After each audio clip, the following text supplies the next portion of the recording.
Et puis il y a un autre événement dont on peut parler, peut-être d'ailleurs ça t'intéresse peut-être encore plus, c'est l'incroyable promotion et l'incroyable succès actuel et promis du livre de Zemmour et le contenu du livre de Zemmour. 90% du bouquin de Zemmour, c'est Comprendre l'Empire. Il n'y a que la conclusion qui diffère, c'est qu'à la fin il dit « le problème c'est l'islam et les musulmans ». Je fais une analyse de déclin français et j'explique que l'islam fait partie de ce déclin français. Et en gros, on n'échappera pas à une guerre civile en France, qui est une manière d'appeler à la guerre civile. Je pense qu'on ira à la guerre civile. Et c'est très embêtant parce que ça permet pas le dialogue. Là, il y a deux logiciels différents. Il n'y a pas de dialogue. C'est impossible de dialoguer, en fait. Non. Il ne peut pas y avoir de dialogue. Il ne peut pas y avoir de dialogue. Il ne peut pas y en avoir parce qu'ils ont horreur des différences et surtout des différences fondamentales. Et ça, on le voit bien dans votre livre. C'est tout ce qui est naturel, ils ont horreur de ça. Tout ce qui est fondamental, tout ce qui est culturel, ils ont horreur. Donc, zéro dialogue. Donc, c'est vous qui êtes, vous, Éric Zemmour, qui êtes celui qui appelle à la guerre civile. Parce que c'est ça. Vous vous dites, j'ai peur de la guerre civile. On dit, vous appelez la guerre civile? Ça, c'est monstrueux. Ah bah, vous avez tout résumé. Mais c'est horrible.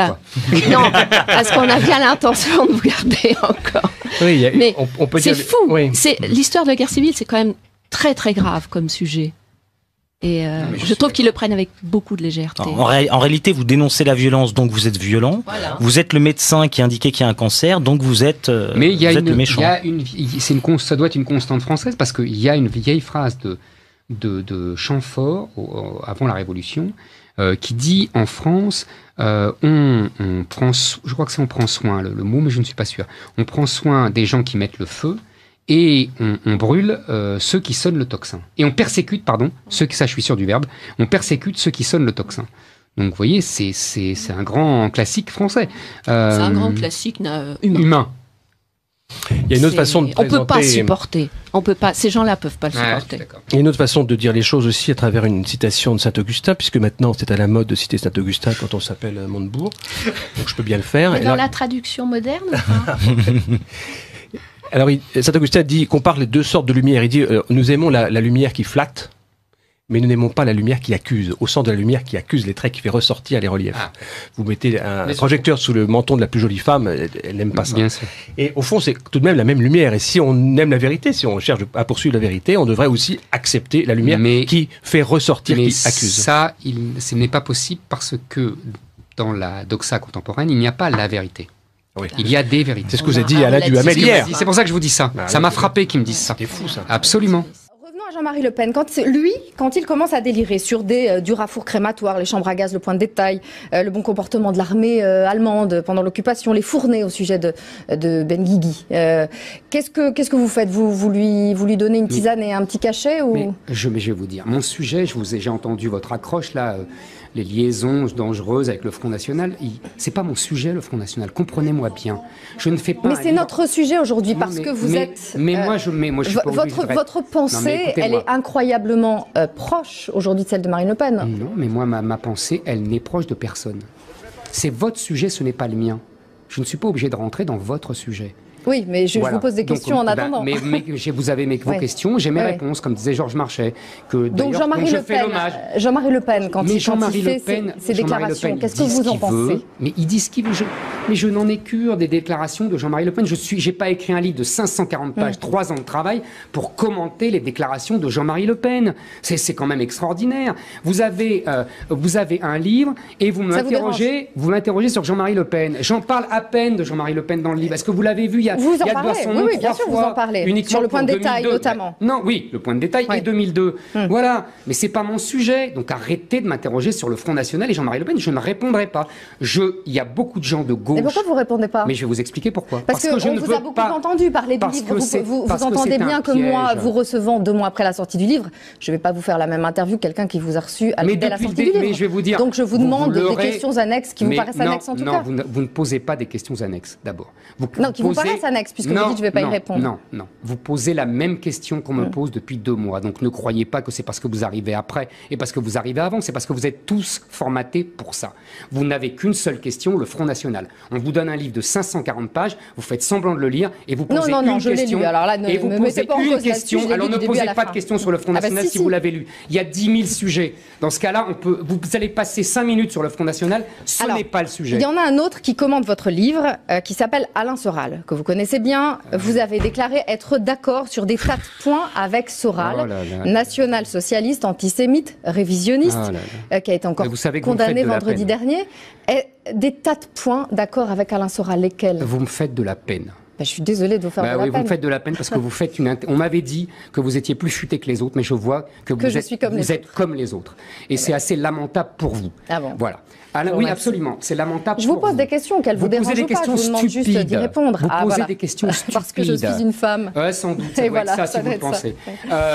Donc, c'est pas de ma faute. Voilà. Vous posez des questions banales. Vous comprenez? Vous vous banalisez. Maintenant, Alain Soral, j'avais un point d'accord avec lui sur la féminisation de la société. Il a écrit un livre quelques années avant le mien qui s'appelait Vers la féminisation et nous sommes sur le même diagnostic, nous ne l'écrivons pas de la même façon. Sur ce livre aussi, il dit que vous l'avez copié. Alain Soral, il pense que tout vient de lui.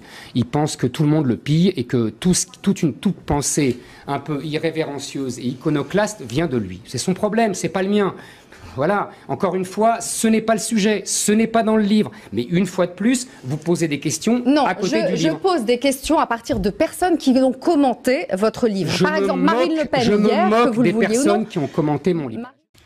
Alors, on a enfermé votre livre à travers évidemment des raccourcis. Voilà, en gros, Éric Zemmour est obsédé par l'immigration, le féminisme, les homosexuels, etc. Bon, c'est vrai qu'on a parlé un peu que de ça. On va éviter un peu ces sujets-là, mais vous rentrez en fait dans le sujet avec bien d'autres distinctions qui sont quand même plus savantes, plus fines. Évidemment, il faut lire le livre vraiment, puis avoir envie de comprendre. Alors, vous faites un savant jeu de mots au début avec les pairs PAIRS, et puis le père carrément, sur le plan monétaire, financier. Bah oui, c'est trop facile. Bah oui. Mais c'est d'ailleurs pour ça que finalement des arguments historiques, comme vous avez, est-ce que ça peut marcher avec ces gens-là, puisque de toute façon, ils connaissent pas. Et puis d'une autre côté, ils s'en fichent. C'est justement le passé. Et le passé, vous avez eux, ils sont plus forts. Tout à fait raison. Mais je ne fais pas ça pour eux. Non, vous faites ça. Comprenez bien. Vous avez raison. Voilà, je fais ça pour mes lecteurs. Parce que mes lecteurs, je vois depuis plusieurs de mes livres, eux, ils lisent. Je dis pas ça par démagogie, vous comprenez? Ils lisent, ils m'envoient des mots, j'ai lu ça, et ça m'intéresse. Ils essayent de discuter, etc. Ils veulent comprendre, et ils veulent... L'histoire de France, ça les intéresse, et l'analyse d'aujourd'hui par rapport à l'histoire, ça les intéresse. J'ai fait Mélancolie française, qui était beaucoup plus abscon que ça, et j'en ai quand même vendu 100 000 exemplaires, vous voyez. Et les gens, en rigolant, me disaient « Oh, j'ai regardé dans le dictionnaire », voyez, non, mais c'est bien, bien sûr. Génial. Donc je ne fais pas ça pour cette camarilla-là. Je m'en moque, si vous voulez. Je suis invité à la télévision parce que je fais de l'audience. Après, ils se disent « C'est scandaleux qu'ils soient invités tout le temps à la télévision. » Mais oui, d'accord. Ils participent. Évidemment, donc c'est en boucle. Donc après... Mais ils ne peuvent pas résister donc, si à vous voulez, l'audience. je ne fais pas ça pour eux. Oui. Voilà. Et en plus, je crois que j'ai compris maintenant que quand je les claque, il y a un effet de jubilation parmi les gens. Parce que les gens les détestent. Et donc, ils sont contents. Je suis vous voyez, c'est... On a un soulagement. Exactement, une sorte de soulagement. mais ils me le disent. Vous savez. Jouissance, une certaine façon. Ouais. C'est à peu près le sentiment qu'éprouvent en ce moment, je pense, les auditeurs de Radio Courtoisie, car l'auditorat de Radio Courtoisie est aussi un lectorat. Ce sont des gens qui lisent et qui donc vont doubler le chiffre d'affaires ou plutôt d'Albin Michel qui vient de il gagne beaucoup plus que moi. Vous avez raison de l'insister là-dessus. Le suicide français d'Éric Zemmour. Nous sommes avec Éric Zemmour. Il y a Lidwin Elie, il y a Théo et il y a Jean qui interroge Éric Zemmour. Alors, c'est une radio où les gens réagissent, donc on a des questions d'auditeurs, j'aimerais quand même les passer. Je les lis à toute vitesse et puis vous répondrez ce que vous voulez d'ailleurs. Vous direz c'est ma réponse. Comme Georges Marchais. Voilà, c'est ça. Vous avez vu que je fais un éloge vibrant. Mais vous avez apprécié mon éloge. On l'a tous remarqué. Formidable. J'ai mis un post-it, on va le lire. Mais des années après... Mais vous êtes d'accord? On voterait Georges Marchais. Ah, vous êtes d'accord? Ah, bah, absolument. Il y a eu un moment où ce type, à la fin des années 70, a tout compris. Ouais. C'est pour ça que je voulais faire ce papier, parce que là, c'était un moment inouï. Mais je pense qu'il a vraiment tout compris. Vous savez, il était à la jonction entre la grille de lecture marxiste, avec cette mondialisation qui naissait et que personne ne voyait, et la grille patriotique, parce que c'était un patriote malgré tout, parce que c'était l'école des résistants communistes, etc. Donc, la jonction des deux, vous êtes d'accord que ça a donné un moment Bon, ça n'a pas duré malheureusement, mais ça a donné un moment étonnant. Et d'ailleurs, il a été lynché médiatiquement. Et je vous donne rendez-vous, chers auditeurs, à la prochaine fois. Mais merci à vous vraiment de cette émission aussi sympathique et qui, pour une fois, discute du livre. Manifestement, pour une fois, vous avez lu, donc c'est assez extraordinaire. J'ai pas l'habitude, moi. J'ai pas l'habitude. Vous avez prévenu Éric Zemmour que c'est très pénible. C'est un sale coup que vous m'avez fait. Voilà. Merci Éric Zemmour.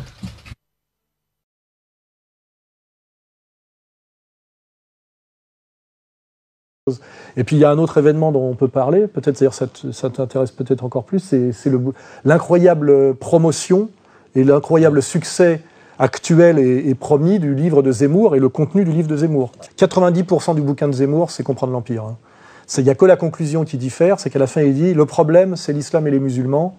Je fais une analyse de déclin français et j'explique que l'islam fait partie de ce déclin français. Et en gros, on n'échappera pas à une guerre civile en France, qui est une manière d'appeler à la guerre civile. Je pense qu'on ira à la guerre civile. Et c'est très embêtant parce que ça permet pas le dialogue. Là, il y a deux logiciels différents. Il n'y a pas de dialogue. C'est impossible de dialoguer en fait. Non. Il ne peut pas y avoir de dialogue. Il ne peut pas y en avoir parce qu'ils ont horreur des différences et surtout des différences fondamentales. Et ça, on le voit bien dans votre livre. C'est tout ce qui est naturel, ils ont horreur de ça. Tout ce qui est fondamental, tout ce qui est culturel, ils ont horreur. Donc, zéro dialogue. Donc, c'est vous qui êtes, vous, Éric Zemmour, qui êtes celui qui appelle à la guerre civile. Parce que c'est ça. Vous dit, j'ai peur de la guerre civile. On dit, vous appelez la guerre civile?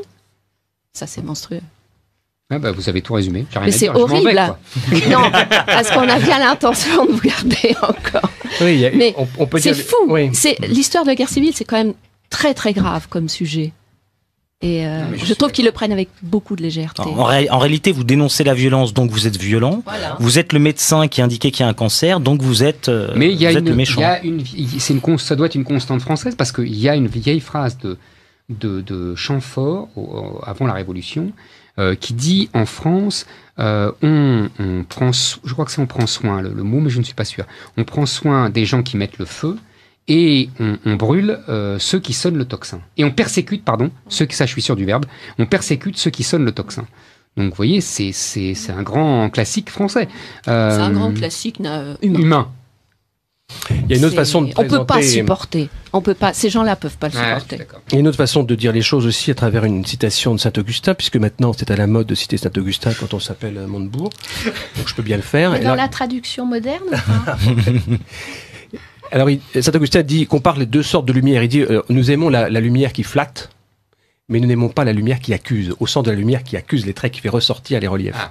Vous mettez un projecteur sous le menton de la plus jolie femme, elle n'aime pas ça. Bien sûr. Et au fond, c'est tout de même la même lumière. Et si on aime la vérité, si on cherche à poursuivre la vérité, on devrait aussi accepter la lumière qui fait ressortir, qui accuse. Ça, ce n'est pas possible parce que dans la doxa contemporaine, il n'y a pas la vérité. Oui. Il y a des vérités. C'est ce que vous avez dit à la Duhamel hier. C'est pour ça que je vous dis ça. Ça m'a frappé qu'ils me disent ça. C'est fou ça. Absolument. Revenons à Jean-Marie Le Pen. Quand il commence à délirer sur du rafour crématoire, les chambres à gaz, le point de détail, le bon comportement de l'armée allemande pendant l'occupation, les fournées au sujet de